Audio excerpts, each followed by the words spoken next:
But the share screen.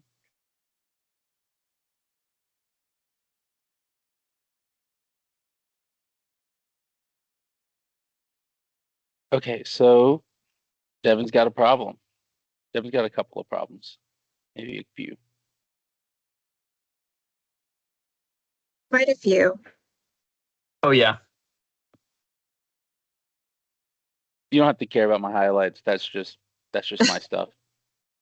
But so he's new, just got into the role, but he has been a team lead for the area for a few years, so he does have the credibility of having been on the team, but it's diminished in respect to Priya, who seems to continue to have the true or deeper support, at least emotionally, from the team. She definitely has the people on her side. But Tomas brings an issue with only 11 days before launch. And that's pretty much where we're left, is the initial aftermath of what to do with the information Tomas provides. What are some I'm gonna go on initial mute real thoughts? quick. My Yeah, dog's go for barking. it. I'm sorry. UPS is here. I feel that I have I have one of those dogs that barks too much. But yeah, so Mike, John, what are some of the initial things that stood out to y'all for this? So one of the things that really came off in my mind is that I may be looking into it a little bit too much, but I feel like Devin may be slightly insecure about how people still turn to the person that's been there historically, personally. Because he acts like he doesn't notice, but he still sees how people have turned toward her. So I do think that's there are some maybe internal, like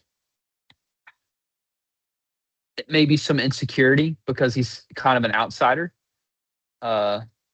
potentially. I definitely think that there's insecurity that breeds hesitation in his decision making, right? And when we hesitate, we normally tend toward worse decisions. I think in these cases, we tend to know what we should do, especially at least the way it's written here. I think to your points about Priya specifically is later when he does seem to be understanding. His first two felt thoughts that he admits or they admit in the case are fast and uncomfortable or related to Priya, right? That she might be right. And that if he agrees with her in front of the team, how does that look with his power? Now, in my response about what I think we should recommend, I kind of play into that a little bit, not too directly, but if I were to like lay it out more clearly, I do think that agreeing with Priya here is correct in substance. I say that part clearly, but the reason why I also think that it's probably counterintuitively beneficial to him to agree with Priya here is because if the team already agrees with her and we kind of lean toward that decision, then we can agree with what's agreeable, right? The substance of bringing it up to leadership, while also to at some point talking to her more directly as now someone who leads her one on one. And this is where I didn't really get too specific, but I kind of thought it out in my head is, you know, how we message ourselves, how we package our conversations in public settings matter, and they're something that we can coach as leaders as well. And so, you know, I think that it actually kind of leaves the opportunity open for him to establish that relationship as the leader with Priya, um, at a time when they might both be able to, have a conversation and continue that. Because it feels like it becomes something that could snowball into the primary when it's not really the primary problem, but it does seem like there's a lot there, and that's why like I didn't write about it, but I think that pulling her off to the side and trying to figure out why she was so overly accusatory, and that's about where I left it in when I was initially writing, was just like she's correct with what she's saying should be done, but what she's incorrect is that she then puts him on public notice that if he goes against this decision that she's now made, that he's only doing it for selfish gain, that there could be no reason why he would go against what she has decreed, and that is what needs to be coached out of the, the relationship. That's just my initial thoughts.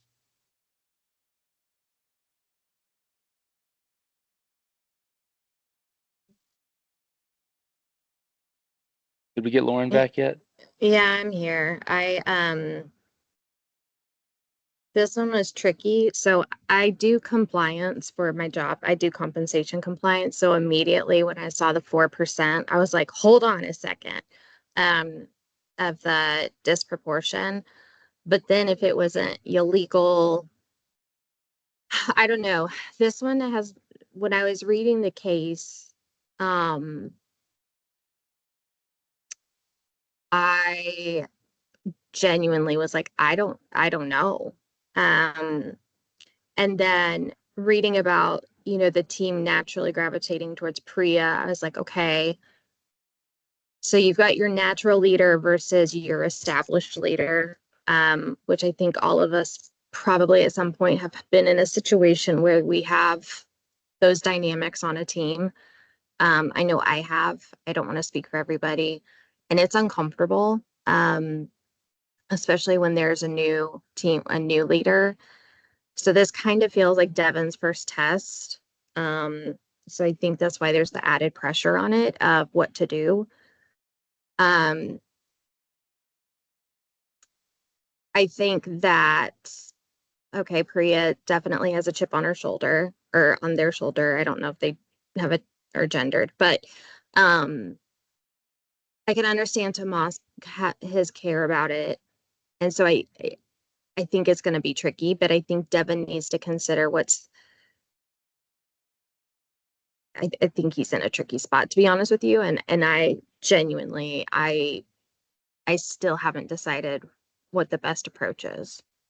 Because like that's how much I'm like, I have no idea. Like, do you push it off or do you fix it?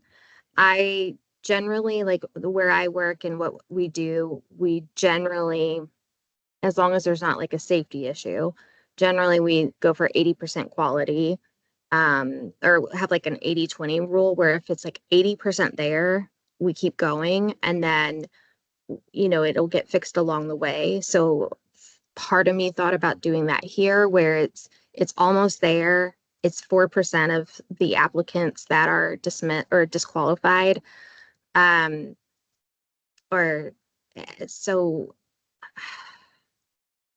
I don't know. I think I'm more stuck on the team dynamics on what to do in that scenario because he does need to be an active listener, um, and be curious.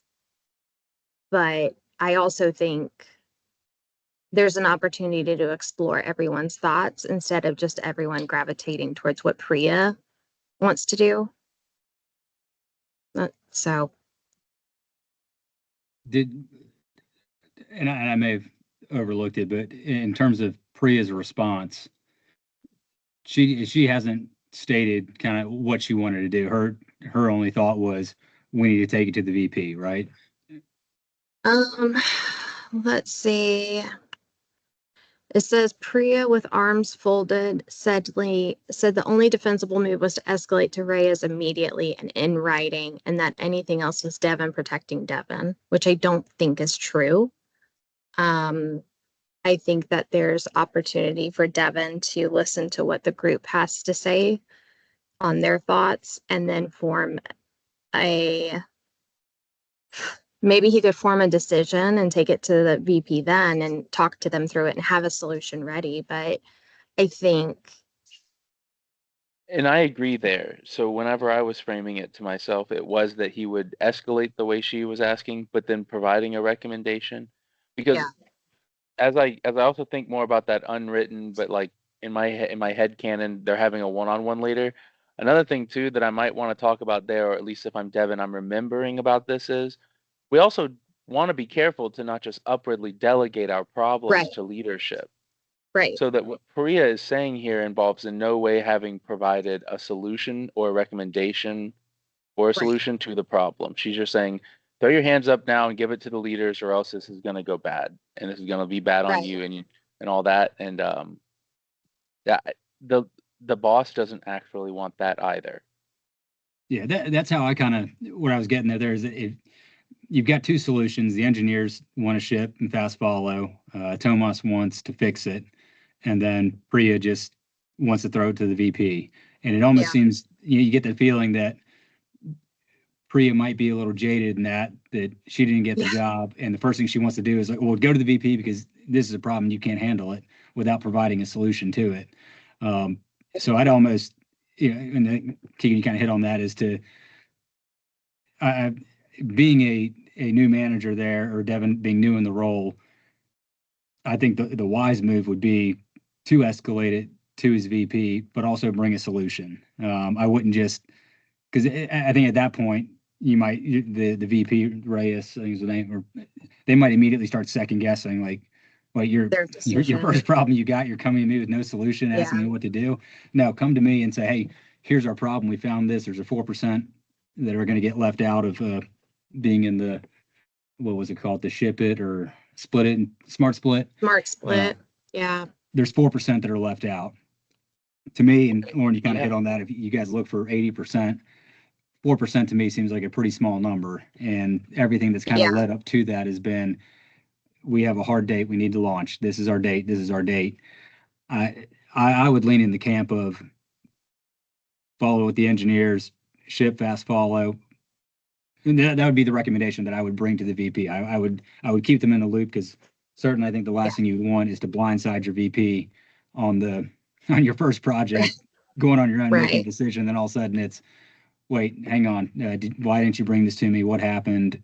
Why, maybe there's a bigger compliance issue for them, with the 4%. Yeah, because so I think it's not necessarily something we need the VP to make a decision on. I think it's something that Devin needs to make a decision, but inform the VP to make them aware, going back to what you were saying. And it's definitely they need to know. They need to know, but I was thinking, like, okay, it might not be illegal, but down the road, could there be a lawsuit or something? And again, this is what I do for my job. So I'm immediately like, is there going to be a lawsuit? So I guess for me but I was like, but it's 4%. So it's not, for, 96% of everyone else is, the model is good. And then, but I think Priya, I think there's tension there, and it could also be that they're just wanting to see Devin fail, and that's also why they said it. So I think there's multiple things here to address. Well, another thing to think about, and aside from I agree wholeheartedly that this needs to be brought to VP, but I think also a conversation that needs to be had with Priya, and especially about how valuable she is to the team, but how she cannot treat her manager in that way, by blaming a situation, saying it would be Devin trying to protect Devin. I think that's a volatile employee potentially, and if she does not get in line, not, you know what I'm saying, not get in line, but not be a team player and understand her role, and be okay with the role she's been given, and that she's still a leader on the team because of her knowledge and her expertise, but she still has to submit to the authority of Devin as the actual, what verbiage we use, the established leader. Mm-hmm. Because the last thing you want to do is make a decision and then she start, causing more chaos. And I think a conversation needs to be had.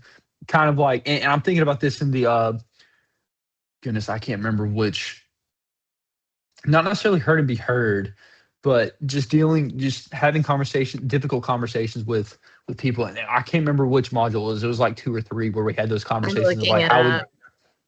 I just can't remember off the top of my I head. think it was 3, leading with curiosity. Yeah, I think so too.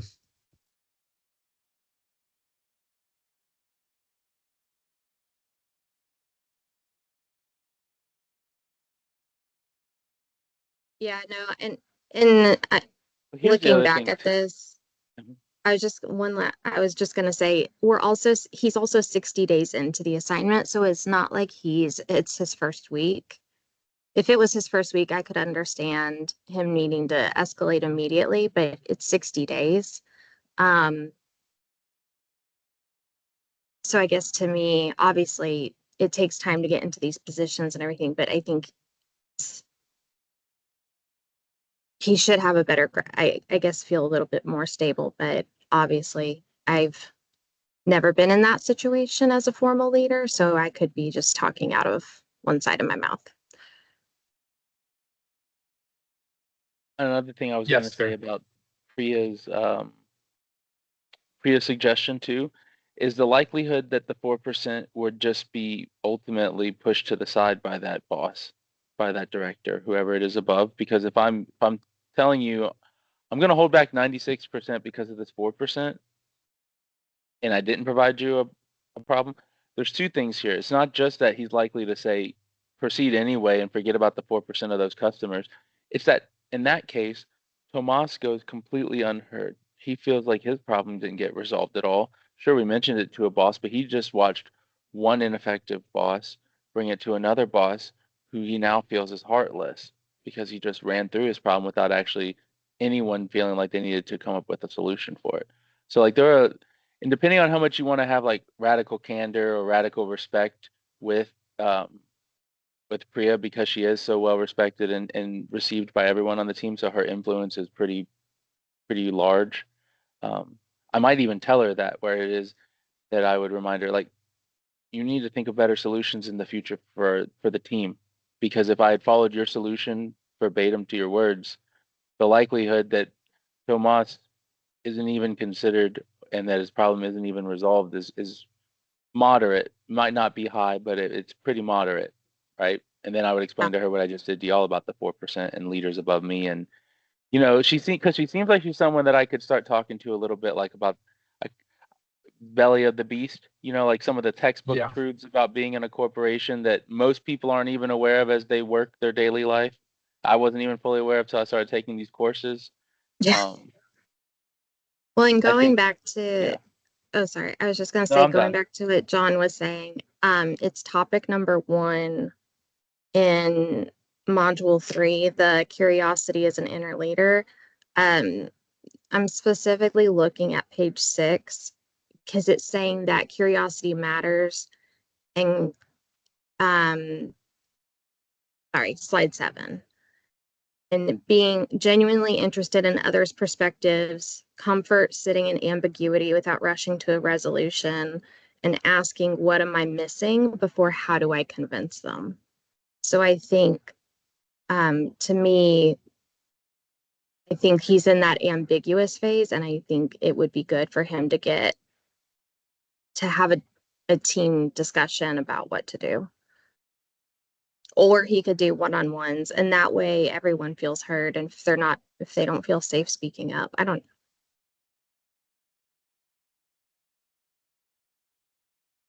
No, I like that. No, Just make sure that everyone feels yeah. heard.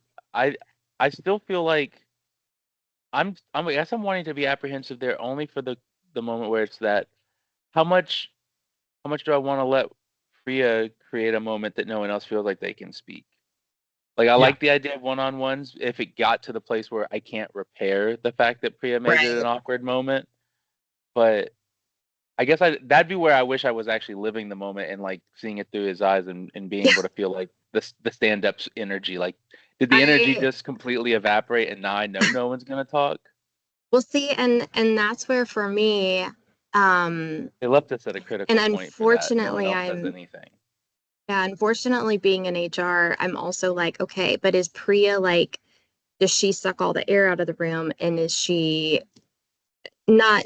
I don't know if there's a gender, but anyways, assuming it's a woman, but if is Priya the type of person who is she genuinely respected by the engineers that they look up to her, or is it something where she's the de facto leader of the group? And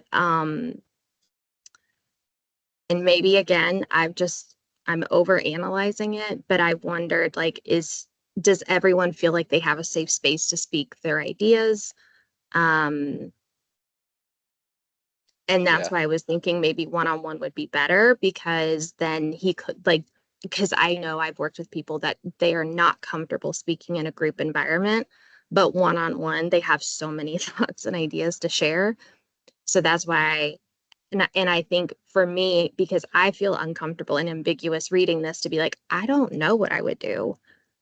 I think that's where that you have to kind of sit in it and marinate in the unknown and be curious about it. And I think Devin could benefit from that here. But I think he also needs to make sure Tomas feels valued and heard, Maybe that's as whenever if well. I'm Devin, I would respond and do that, where I turn it toward Tomas a little bit, and I say, "Well, Tomas, you brought this to me, and so that I know you have a great concern for it. How would you like it to be handled, or how do you think it might best be handled?"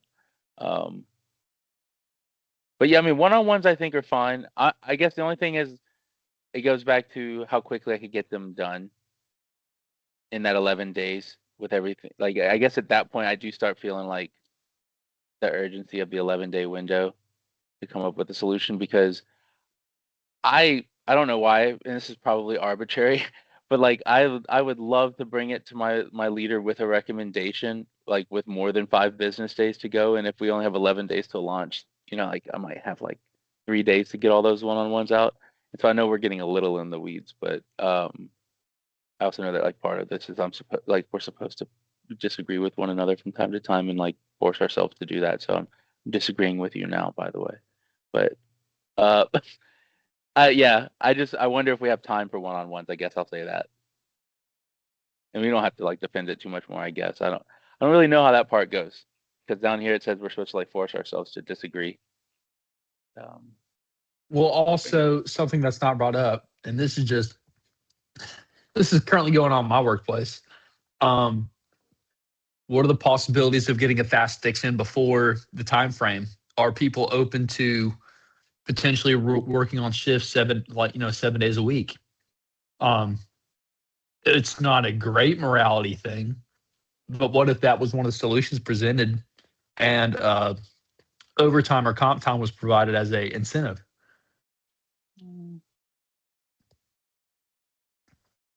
So that we can get that fix in before launch, and then there would really not be any problems. I love it in And that, reality. yeah, I know, I do too. I just don't know, because the only thing is here in a case setting where we're at, that would ask us to change one of like the hard parameters of like, no, it's a 3-week fix. But I do think it's one of So, those ones where I don't know that we can't also write it in and it be fine. Like, that's the that's just thing, my is that only thing there it to just think about. says 3-week fix if we are assuming that's a 5-day work week. Yeah. And it would also help the employees feel like they were heard. It may not be great, but you also would incentivize them to work hard, because they would get overtime pay or comp time extended to them. And that could be one of the options that is presented to management, basically. I kind of love it. I think if we write it the right way, that could definitely be something that we all work on putting, or we work on putting into the final analysis. Reason being is, or at least initial reason being is, they state that this is the CEO's favorite project of the year. Well, if we want to get his favorite project ready, we might need to be able to open up the door for a little bit more OT. I think it's Mike, Lauren, what do you all think though? I mean, it's an option to present, and it's a recommendation we could give. The only reason that popped in my mind is that's currently going on in my job right now, is potentially having to do a 7-day work week, and I'm probably not going to get overtime pay or comp time. So, Yeah. which does not motivate me at all. So I have like a middle ground thing because like I really love that, and I think in reality, everything I said is exactly what I'd go with, and I'd back you up on it if we were at Phillips too.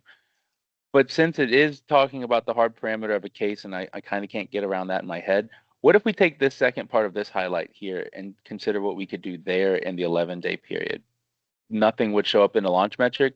What if we just create that metric or add that metric? Since we found it, Tomas has found it. So effectively, he's already created the metric. We just haven't been tracking what he found. Now we begin tracking what he found so that in that 3 week, or maybe even we reduce it. Maybe we kind of meet in the middle and we say like, we'll also open up the door for OT and we can reduce the time to correction because now we're monitoring it with Tomas's findings, now turned into a trackable report. Opening the door for OT, like we can talk about reducing the amount of time that way, maybe both of those things. Okay. Because to me it's a good metric to add. The real cost to all of this is the OT and then whatever it would cost in team man hour or like in work hours to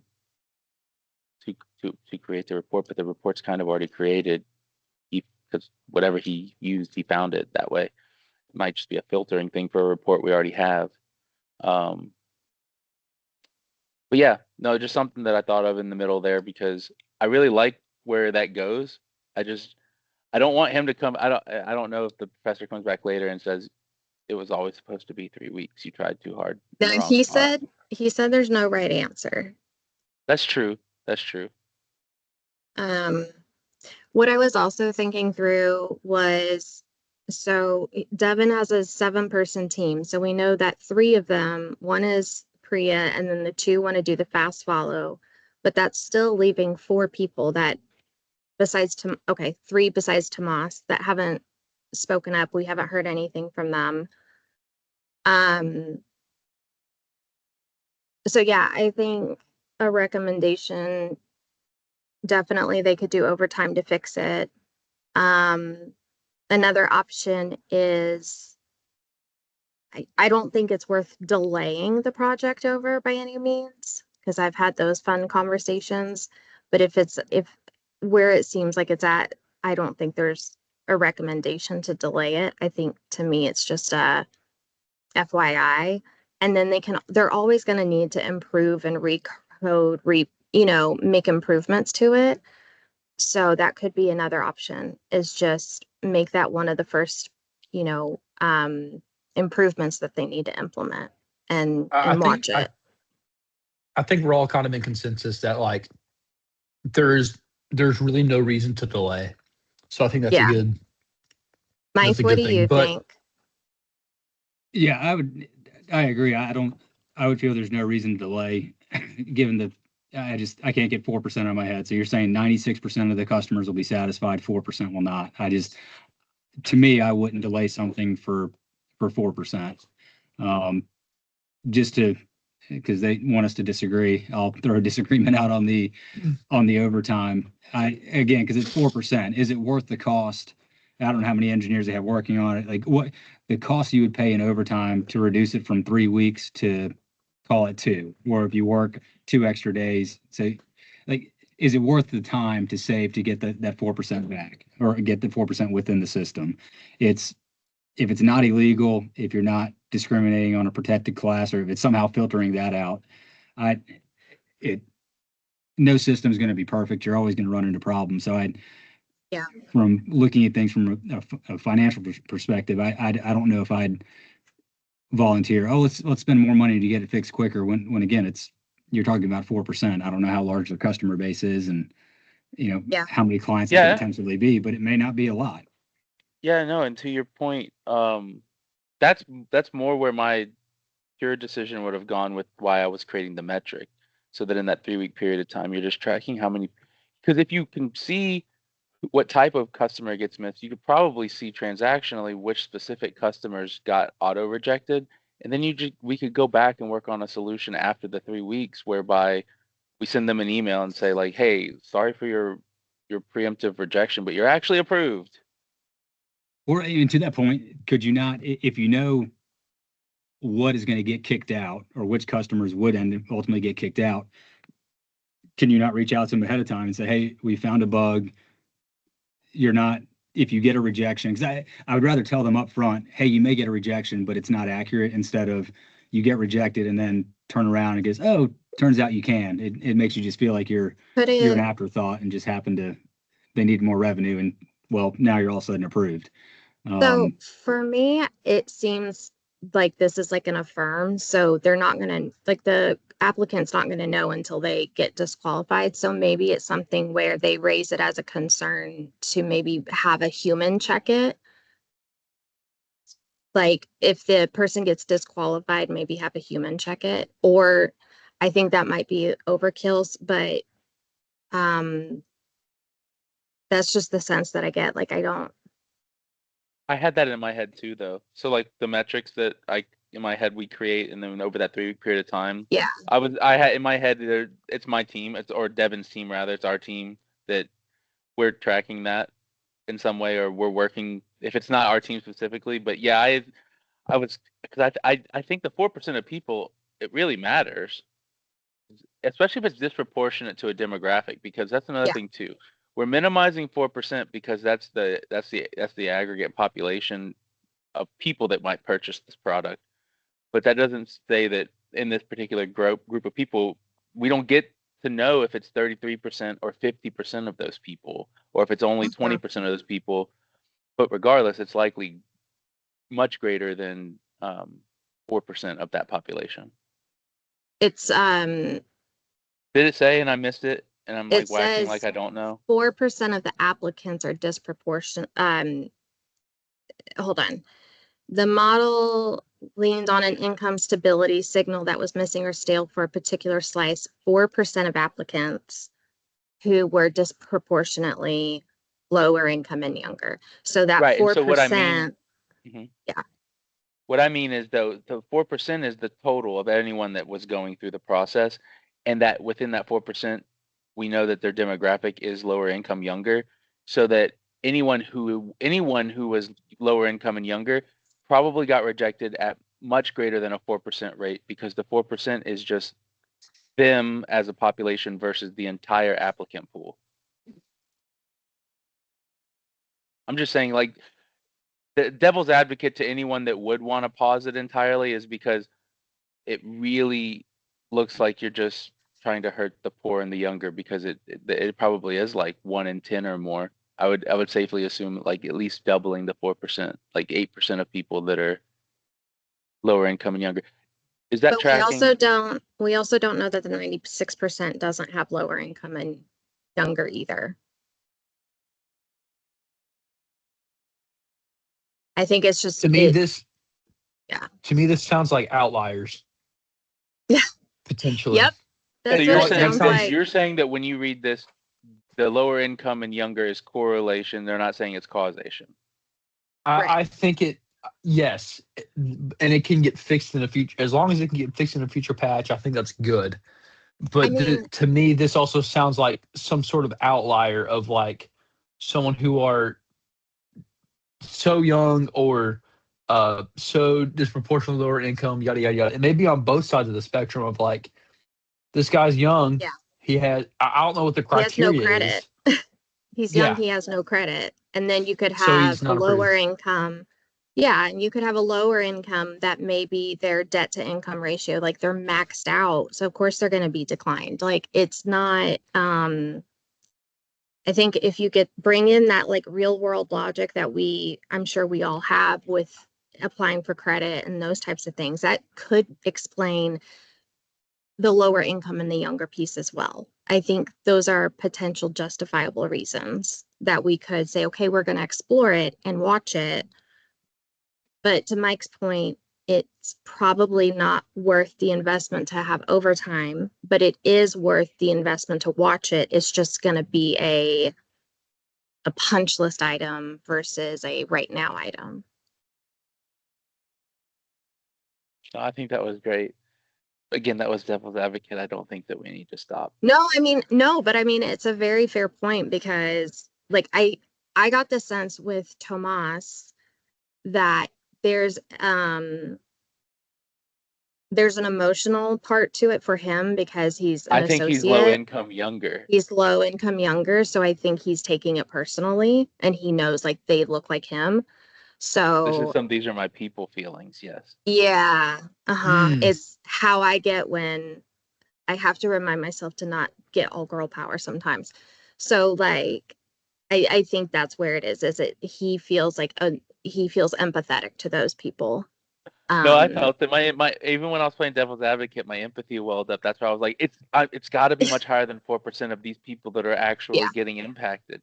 I guess I yeah, I tried to get into his shoes, and I think he's somewhere in that energy right now where he's like, this is a deep impact to yeah, particular people, and that's unfair. Like yeah, we're we're supposed to smooth out the unfairness around us, and this is one of those moments where it's not his fault that he happens to do this role that sees right, this unfair thing happening at a corporate level, and it's not him being unfair.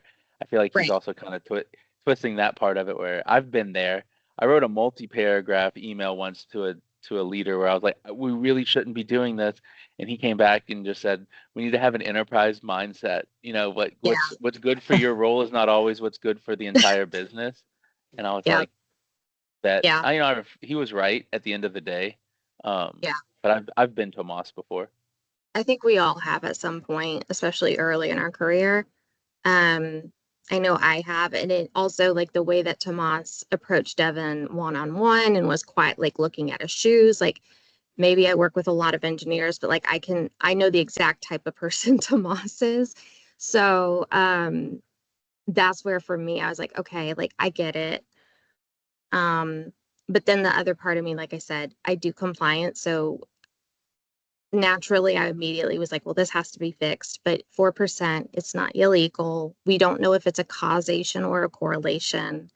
It's a potential that these I almost said these employees, um, it's a potential that these applicants have maxed out their, they're capped out on their debt, or they just don't have credit, or it could be any sort of reason. And it doesn't Yeah. necessarily mean that the model that they built is bad. I just realized there's also another very believable Tomas in here that is the engineer. Because as you said, engineer one more time, it just kind of clicked. Because I've got some friends that are engineers too, and I know there's the perfectionism of some Yeah. engineers. And so Hmm. Yeah. it could be that this isn't even his demographic of people. Like the emotional part is very believable, but also he could just be the one that's like, I how dare we launch anything that's not day one ready. Yep. Maybe he's a gamer and he's just Yeah. done with games Yeah. having to be patched endlessly until they're ready to Yeah. play. Yeah. I can confirm because I am an engineer. I can confirm that is a valid feeling. Well, and it's what Keegan just said. You said something about patches, and I know you didn't mean it this way, but I was just thinking like, well, iOS, like for my phone, they can roll out a new software and then they have to go put patches in because they find something that's wrong.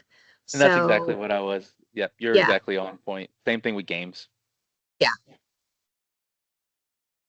They'll just launch anything because the product is purchasable, but that doesn't yeah, mean that it's ready. right. Purchasable and ready is like the weird split that this game of like getting software or games or something out there like this as quickly as possible that you can just iteratively improve over time. It's like, we'll get there eventually as long as you keep playing and paying. Yeah. But It sounds like you have a yeah. vendetta against Man, I'm waiting for against modern day GTA 6 to games. come out. Okay, we all are. Oh yeah. Been waiting for GTA 6 since like 2017. Not really, but feels like it. Anyway, I guess yeah, man, now I'm kind of talking my real self into Tomas. Maybe we should just halt this thing. Have integrity for once in a corporate setting. I'm just kidding. We have Right. integrity. I'm not saying We that we're can't do devoid that. of integrity. I was gonna That was, say, I was like, hey, no. no, that was Tomas. I was role playing Yeah, Tomas for a second. Because at that point, yeah, I do think he's taking it as like, 'cause that's how I was. I'm also remembering how I was when I wrote that email that one time, And it was that I was like conflating the idea of it being a flawless execution with like integrity loss. And it's like, no, not everything can be perfect. And that doesn't mean that because it's not perfect, it's not a loss of integrity. Like it's not actually like a moral flaw in the system. There's a saying one of Yeah. my coworkers has, something about perfection is the enemy of, oh, I forget what he says, but Is it basically, progress or something like that? yeah, I think so. Of like, you can get so hung up on perfection that you're never going to have perfection, I guess is what the point is, and I think that's also hard for certain people to have a hard time wrapping their head around, not just engineers, other people too. But Well, I yeah, actually have a really good one for that, and I was just telling a team lead about it this week, actually. I don't give it to everyone. I give it to the people where I think one that they'll really kind of follow it. And so you might not, but I'm just going to give it to everybody here. So it's the idea of perfection, right? And I do think I try to get them to come to a place where they say something like flawless. What most people do anyway, but like like what's one thing that most people think of when they think of perfection? And a lot of people do end up saying like flawless. What I'm trying to get them to by the end of it is to think about a perfect circle and that it can have a perfect curvature, but that it would never be identifiable as a perfect circle until the very final moment. What does that moment signify more than anything? Completion. So that perfection is never that it was flawless, but only that it was completed. And so that it is the completion of one's duty and the fulfillment of one's duty fully. There was only ever the ask here. It was never that you didn't fail. It was that you continued and you persevered and you progressed. But yeah, no, because I mean, you're talking to a reformed perfectionist that had to get to a place where like I had to unshackle myself from the need to be flawless, or else it was like quite literally going to kill me, kind of thing. Um, but it's a hard way to be. It's definitely not the intuitive way that life leads you to think about perfection, but it's more perfect that you were present with your family than that you were perfect with your family, right? And I think that's one that resonates with people too. But anyway, now I'm just talking about this because I like that topic particularly, but more about completion, like than it is about flawlessness.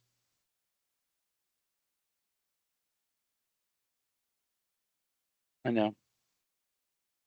Might not make sense. I can't read this room virtually. Anyway. No, I think it makes sense. I think it kind of gets to the point of exactly, go ahead and deliver it.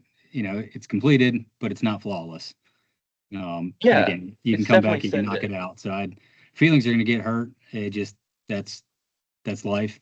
We're not going to be able to create a solution where every single person is going to be satisfied with how you do it. And if every person was rejection satisfied, sucks.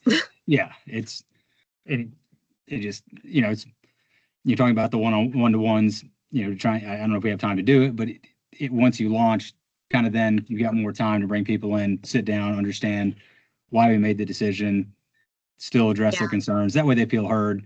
And then if you run the next project they have 6 months down the road, you have a better feeling of how the others who didn't get their way, how they felt, and not saying you need to immediately do it their way next time just to appease them.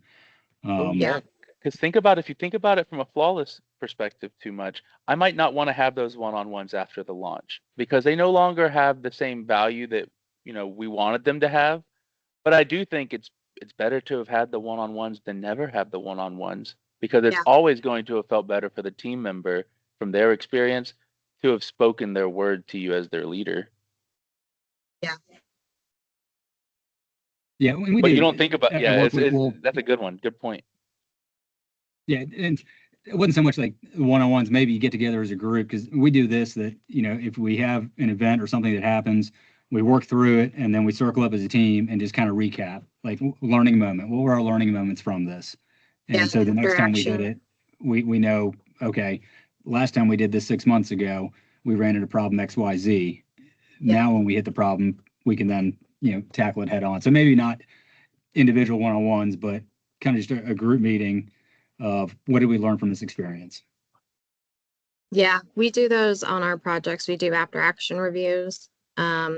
So that's another opportunity. And, it could also be Devin makes a decision and makes sure Tomas knows he's heard, and then just tells anyone, if you want to talk to me one-on-one, feel free. And I would hope that he's already talking to everyone one-on-one, but just, checking in with them. But I think it's especially in his first 90 days, making sure his team knows, like, he's an open, active listener, he's curious, and he's not going to just shut them down.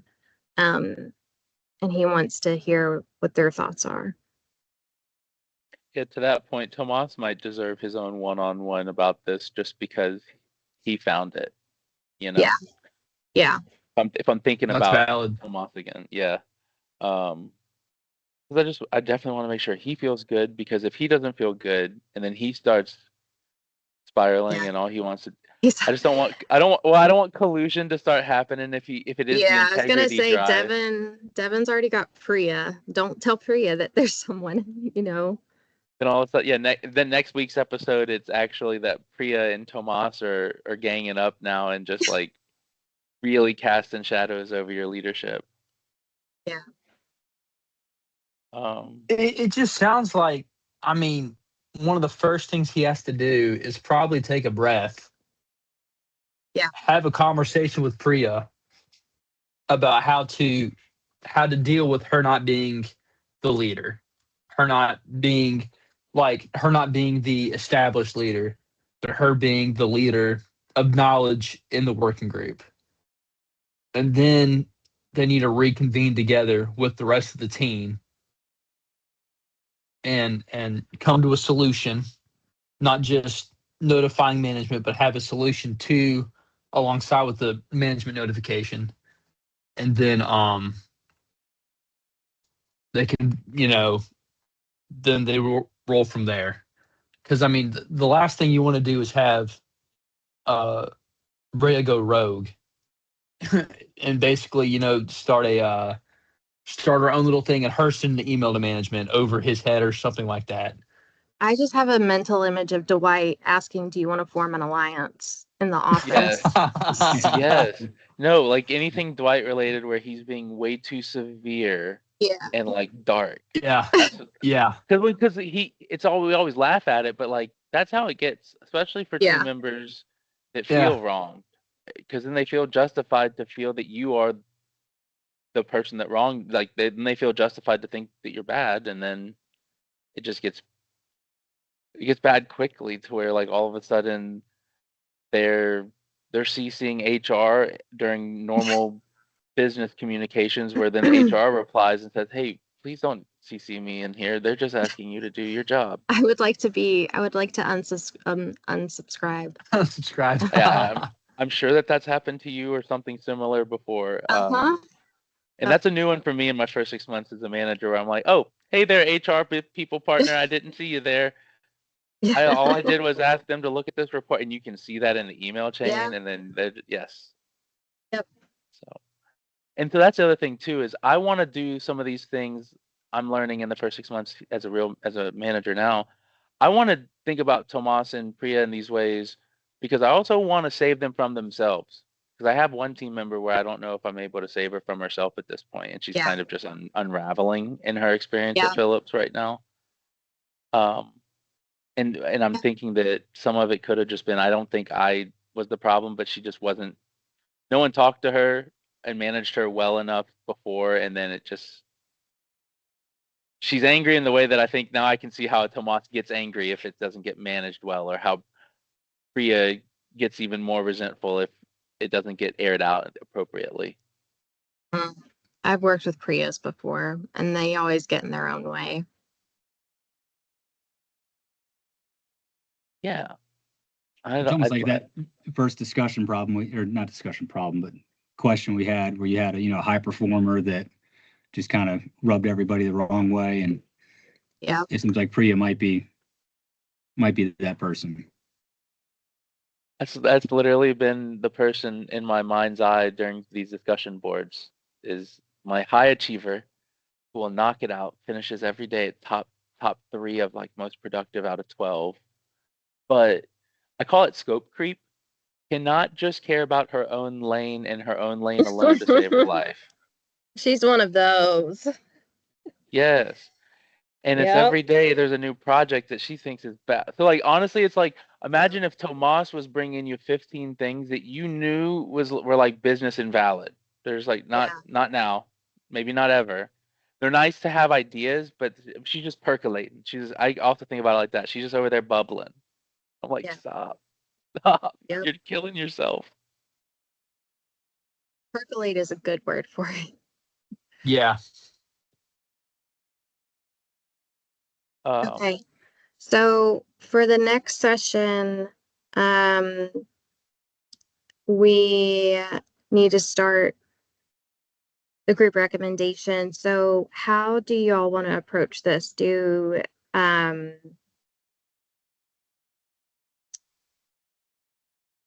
I guess I'll just leave it. How do you want to approach it? This is one area that I hadn't highlighted up yet. Let me see. So we got about 1,200 to 1,600 words. There's 4 of us, so that's 300 to 400 words each. That's about each one of us handling a discussion boards amount of Yeah. response or so. Also, that's just how I like to look at it first. Where I'm like, okay, so what's the raw? And the raw is like 300 to 400 words for that one, and then this one again looks like maybe like 150 to 200 words each. Mhm. That's not bad. So we're talking about maybe max 500 words there. We're in for about And then our 1,000 words. individual. In for about 1,000 words total, and together we need to be able to have about 1,800, 2,000 ish to 2,400. Knock that out. So here we need to be able to a reasoned analysis of Devin's situation.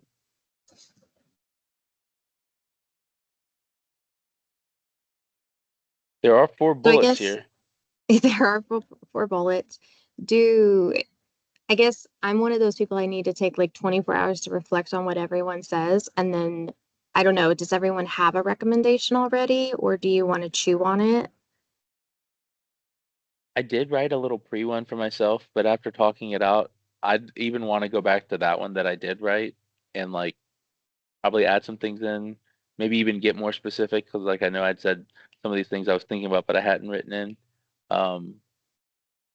Or we could do this, I guess. We could also get a shared file going somewhere and we could just Yeah, I start. got one going. Oh, perfect. I started a folder. Hopefully y'all got it. Yes, I did. I got that too. Okay, you got it. Okay, good. And then we can always just put a document out there and start. Here, I can put 2 files out there and name them real quick. So also while we're all here, when do we want to meet next? Or do we, because don't we need to do a second meeting? We do. We need. Okay. Let me scroll back up for that. That's here. That would be where I guess, where we actually agree. Hey, this is the consensus for the reason or Okay, recommendation, rather, so not reason. Sorry. do y'all want to do what's next week looking like for you guys? I'm open. Okay. I'm Do we want to I'm do wide like open. up at 2 days and do either the do y'all want to do can we do Tuesday and then can we try to get some thoughts on whatever done? Oh shoot, I can't do Tuesday. That's my other team meeting. Um what about Wednesday? Just don't forget we have the 4th of July next week. So Yeah, Friday's a I holiday or being observed. And it's due Friday, right? Or is it due the 5th? no, Due the it's 5th. due do on the Sunday, technically do right? on Sunday, but yes, I also agree. The fireworks go off and this whole thing kind of blows up. I don't want anyone to forget about the 5th. So I so might let's forget do about the 5th. I'm let's do projecting. Monday then. Would y'all be okay with that with Monday? Yeah, I'm good with Monday. I was thinking Okay. Monday or Tuesday would be the better days. Yeah. Okay. And if y'all can give me some flexibility on like Yep. me writing my portion because we have our first consulting proposal deliverable due on Sunday. So Fun. oh Yeah, yeah. I think we could at least just come together and be like, okay, what are your thoughts? And then if we want to start putting stuff in there, we can. And then yeah, Keegan, to your point, there's 4 bullets, there's 4 of us. I just wanted to Was make sure they Keegan that felt was like, saying yeah, it was. But let me just does this feel to everyone like an even cut of 4 things? Or if not, we could take 24 hours and I guess we could kind of try to figure out how to cut it up. But this is the one that I'm questioning the most. Addresses the strongest objection to your recommendation. I guess we could probably just turn this into 4 now that I'm reading it. We would just do like a counter argument. Like I would just title this one like counter argument. Yeah. And then this. Oh, the psychological safety. I forgot about that. I Thinking about forgot about it Tomas. too, I was but I thinking about guess like Tomas I when think I we saw flowed that. into it though. Yeah, we just didn't explicitly say psychological safety. Yeah, I just know he's gonna want verbatim those terms. Oh yeah, no, we have time. Yeah, to actually put it in there. Yeah, I agree. Okay, so I put the 2. Well, I don't know where they went. So hold on, I gotta go find them. I made 2 files and then they're not where I meant to put them. Give me a second. Sorry.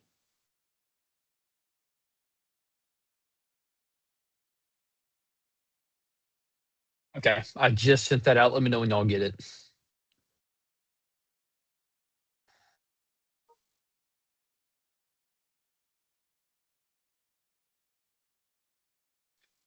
I got I it. just got it. Got it. Awesome. Oh, nice, and I got the folder here too. I wish you kind of had an outline for us to kind of adhere to because this is kind of a funky thing to try to split up. Well, I think That- that's why I was trying to come up with like.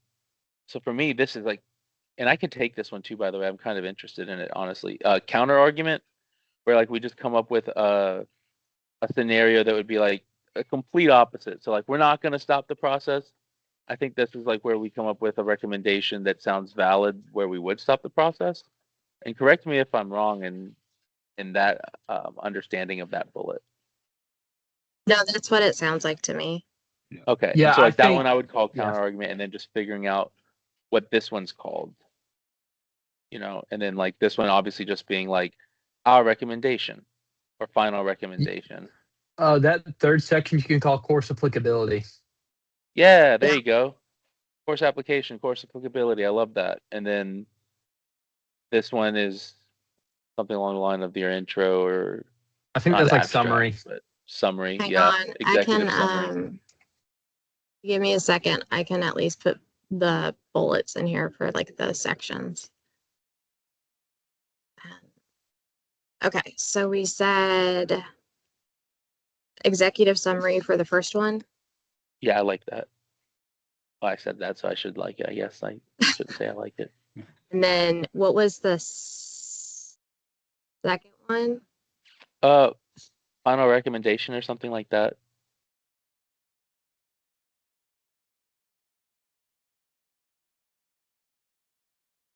If you hear me typing, I'm so sorry. It's much quieter on our side. I promise. I can't hear it. Okay. And then course applicability, is that what it was for the third? Yes. Yes. And then the last one was counter argument, or what was it? Yeah, counter argument.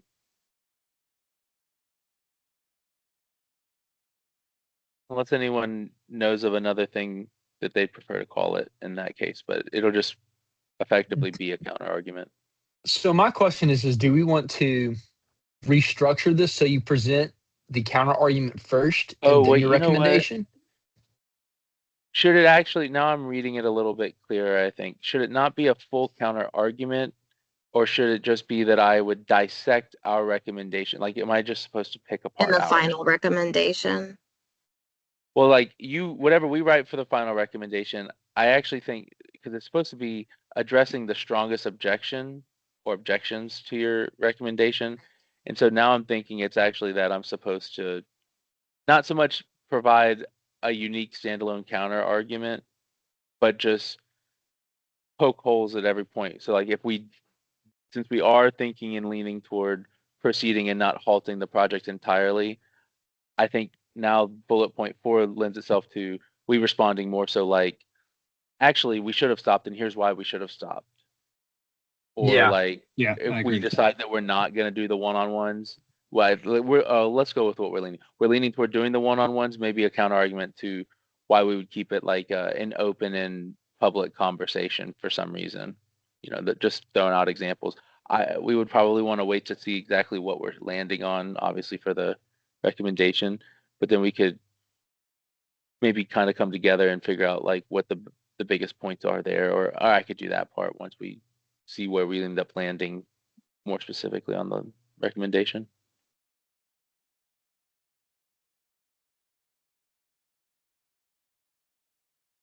What about that third one though? So which 3 concepts are we thinking about? Or I guess that is that Monday's conversation from here? I also don't want to overlap what our meeting should be about. I think if we chew on it and then look back at our notes, I know that I was doing that during the meeting. But I was only looking at the curiosity one, not the rest of them. So maybe if we can, on Monday, if we can come with ideas on the 3 concepts, at least 3 concepts from the course, I think that's good. and how he could apply it as a leader. I am an early lean on curiosity myself. That particular module has just That spoken to one me the most. hit nerves on me. So that's where I was like, oh, this is the one that I needed. So I don't often take stuff from these courses to my real life and just like I start don't either. proselytizing it to other people, but I'm like, I like sit down. Let me tell you the difference between interest and curiosity. And people are like, Yep. stop, dude, stop. Yeah. I agree. I'm the same way. But cool. So yeah, I think that's a perfect spot. That's where I feel like I'm at too, is just chewing on what we have for now, really coming up with like my final thought to myself, and then us collaborating in that file.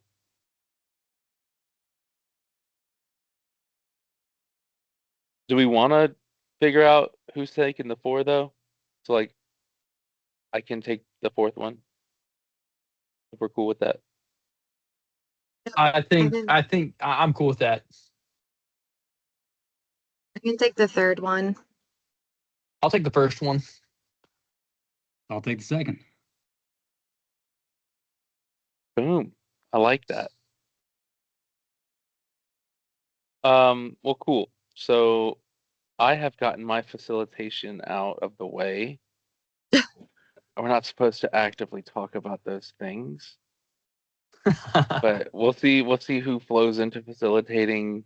I guess there's like 2 facilitators, so also 2, I guess, just to think about the fun little peer like review part of it, or like the little individual reflection is like, be interesting to see how that handoff goes next session. So just to make sure I got the picks right. So John, I have you for executive summary Yep. based on voices because I wasn't looking at the thing. And then Mike, I have you for final recommendation, myself for course application, and then Keegan, I have you for the counter argument. That sounds great. Perfect.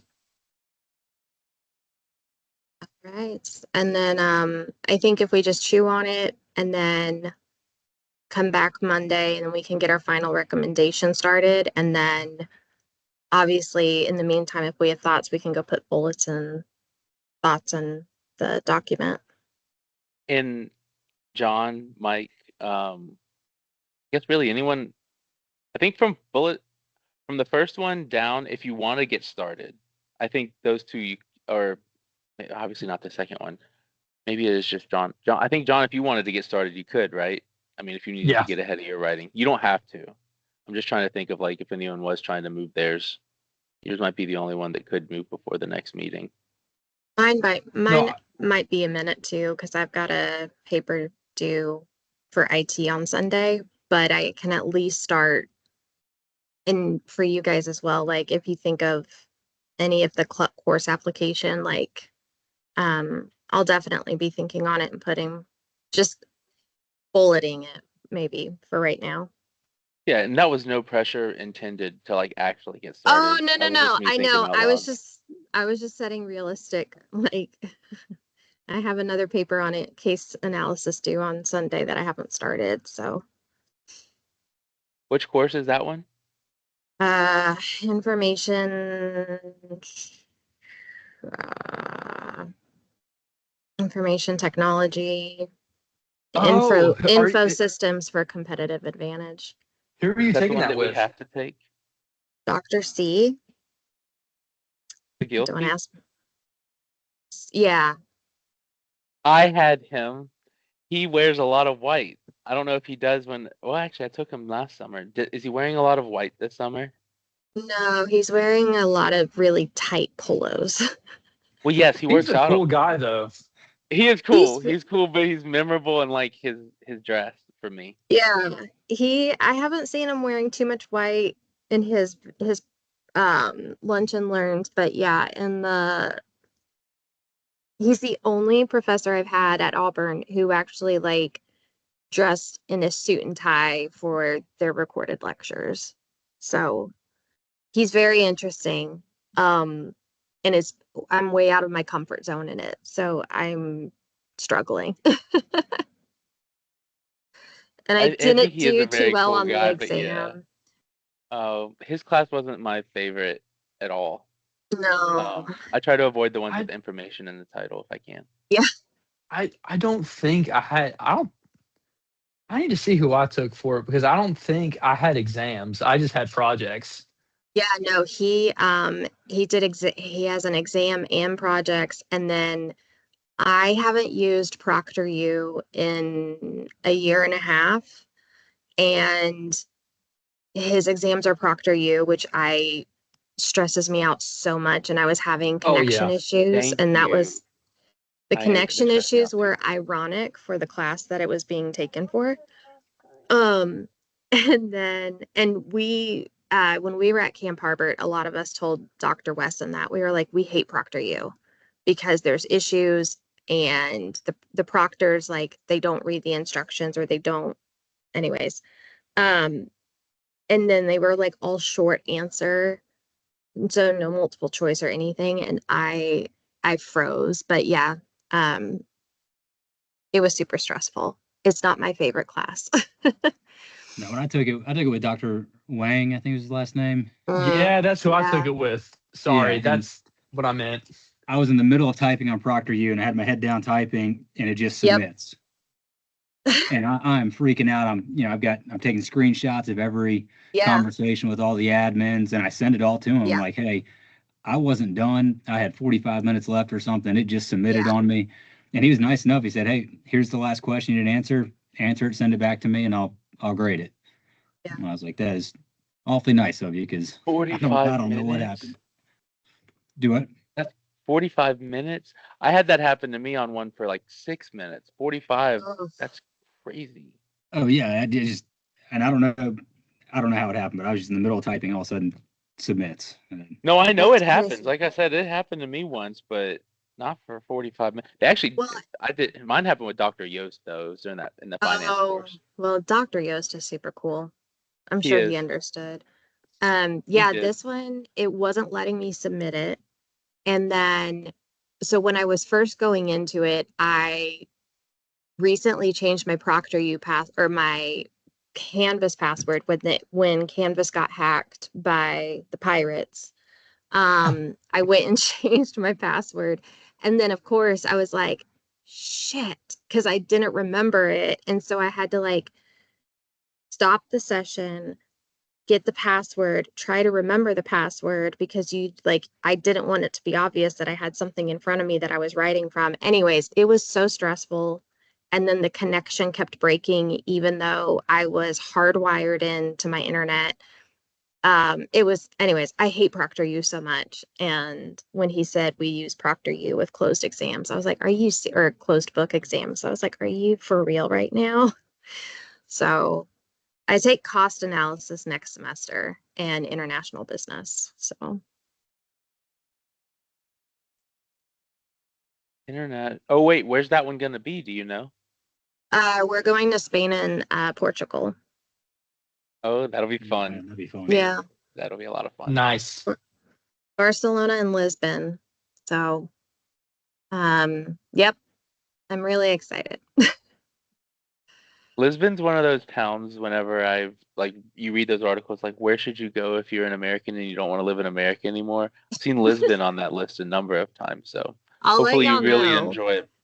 I'll let you know because I won't lie. My sister's like, you have to come back. And I was like, I don't know if I have to come back. It I don't would be have to nice, listen to but you, you don't have sis. to. Do what now? No, that's funny. Yeah. I was like, I don't want to come back. Everything's on fire. I don't want to come back. Anyways, No, that'll be a fun one. You'll have a lot of fun. Who's gonna lead that now? Because oh crap, what's his name? Yost goes sometimes, but does he go every time? Yeah, Yost isn't going on this one. Yost usually goes on the full-time MBA student trips. Yeah, because even like Dr. Wesson isn't going on this one. Which surprised me. It's Dr. Oh God, what's his name? Too many. I met him. There we go. Colin Gabler. Dr. Gabler is the one who's the professor. Oh, I don't know him. He does I marketing. No. Yeah, marketing. Well, that's cool that he's Marketing. getting involved like that. I only say that because I went to Camp Harbor 2 myself, actually twice. I wish I'd Oh, gone did this year you? now because I didn't know. Yeah, I didn't know you were going to be there, obviously. But no, and I hadn't seen him around or heard his name. But Yeah, he came in yeah. on the last day. Okay. And there were two of us in there that are going on the trip. So like he kept looking at us and singling us out. And I was like, please stop. But no, Camp Harbor was really good. It was nice finally meeting like Dr. Yost and everybody. So No, I realized like 6 months. It was like right around the time that we had to know if we were going to go that I wasn't going to be able to go. And I was like, they probably don't want to see me again anyway.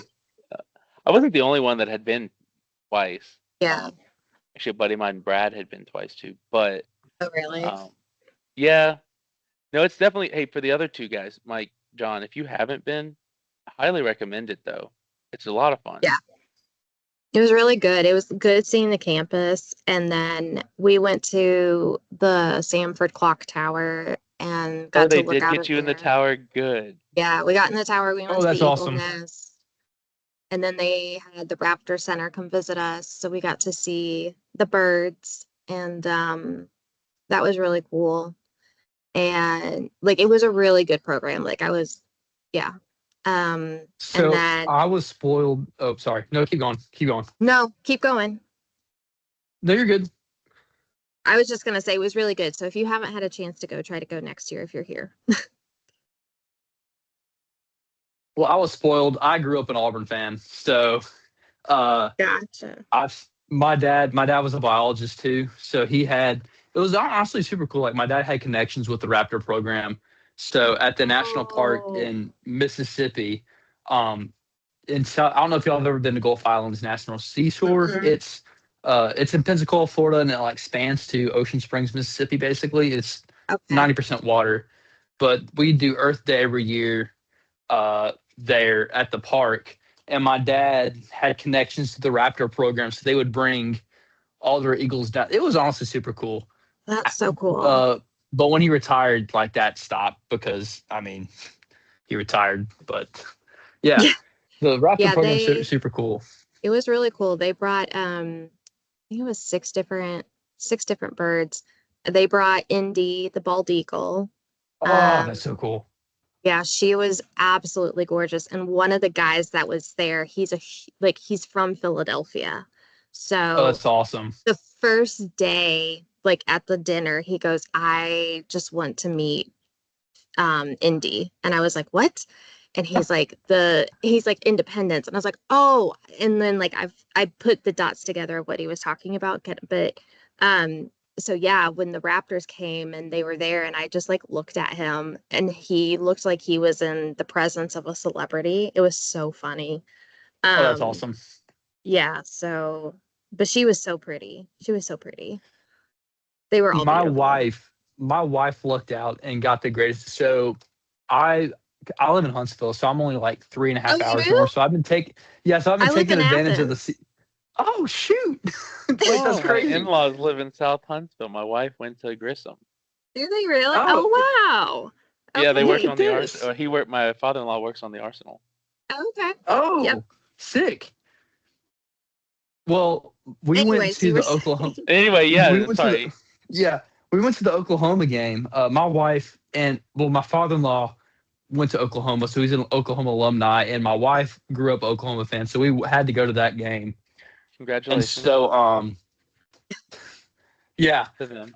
so yeah, for real. So we went, and my wife happened to be going up to the upper deck to like where her dad was sitting in the OU section, and she stood next to the crate whenever they released the eagle, basically. And she Shut said up. she has a video of it. It is legitimately the coolest thing I've ever seen. She's just Oh my sitting there, God. and apparently Sarah's like, "Your eagle is very grumpy right now," like texting that to me. I'm like, "Well, she just wants to get out. She wants She to just wants fly." her. Well, Want yeah, to because fly. so when they were done with us, they were telling us that they were gonna go take most like the birds back, but then they were taking Indy back to Jordan Hare to do Oh, training.